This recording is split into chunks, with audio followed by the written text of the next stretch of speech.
Assalamualaikum warahmatullahi wabarakatuh. Saya Kailan Salsa Fadila dari Perbankan Syariah 4B dengan NIM 0503232059 di mata kuliah Ekonomi Moneter Islam dengan dosen pengampu Ibu Haidar Rahmaini Jamila. Di sini saya akan memaparkan sedikit materi tentang kerangka pendekatan ekonomi moneter Islam. Baik, langsung saja. Kebijakan moneter dalam Islam merupakan serangkaian langkah dan tindakan yang diambil oleh otoritas moneter seperti bank sentral untuk mengatur dan mengendalikan sistem moneter dan keuangan di suatu negara berdasarkan prinsip-prinsip dan nilai Islam. Dalam aspek teknis, kebijakan moneter Islam harus bebas dari unsur riba dan bunga bank. Dalam Islam, riba termasuk di dalamnya, bunga bank diharamkan secara tegas. Dengan adanya pengharaman ini, maka bunga bank dalam ekonomi kapitalis menjadi instrumen utama manajemen moneter dan menjadi tidak berlaku lagi. Manajemen moneter Islam didasarkan pada prinsip bagi hasil. Kebijakan moneter dalam Islam ini melarang adanya bunga. Kemudian di dalam manajemen kebijakan moneter Islam, dalamnya terdapat permintaan uang dan penawaran uang. Selanjutnya, terdapat sejarah kebijakan moneter dalam Islam. Pada masa Fatimiyah menggunakan dinar dan dirham sebagai standar nilai dan menekankan keadilan ekonomi stabilitas. Kemudian di masa Mamalik melanjutkan sistem mata uang emas dan perak.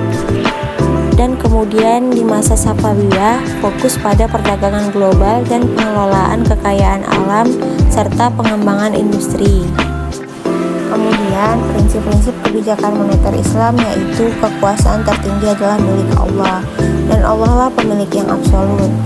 Manusia merupakan pemimpin di bumi tetapi bukan pemilik yang sebenarnya. Semua yang dimiliki dan didapatkan oleh manusia adalah karena seizin Allah. Oleh karena itu, saudara-saudara yang kurang beruntung dan memiliki hak atas bagian kekayaan yang dimiliki saudara-saudaranya yang lebih beruntung.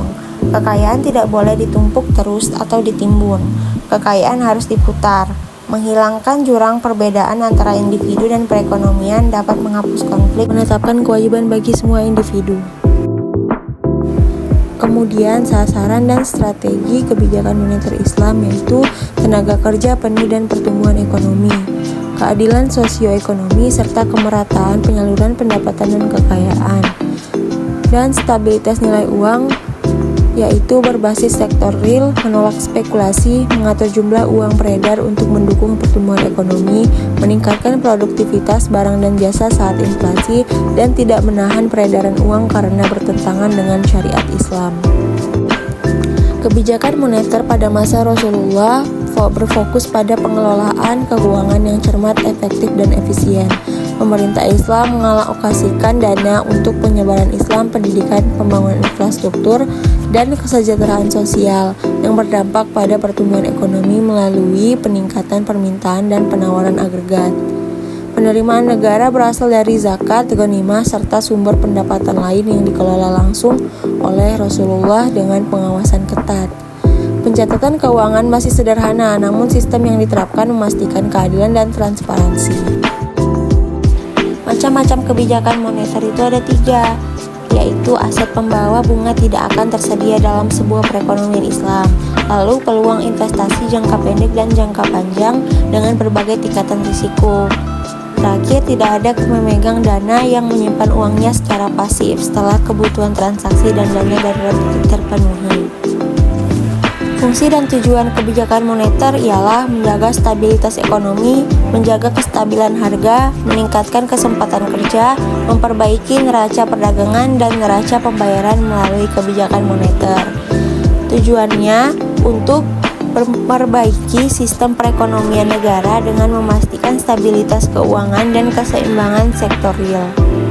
Instrumen kebijakan moneter dalam Islam dikelompokkan menjadi 2, yaitu kontrol kuantitatif pada penyaluran dana dan metode yang dapat menjamin alokasi pembiayaan dapat berlangsung dengan baik pada sektor-sektor yang bermanfaat dan produktif. Mungkin itu saja beberapa materi yang dapat saya sampaikan, semoga bermanfaat bagi kita semua. Assalamualaikum warahmatullahi wabarakatuh.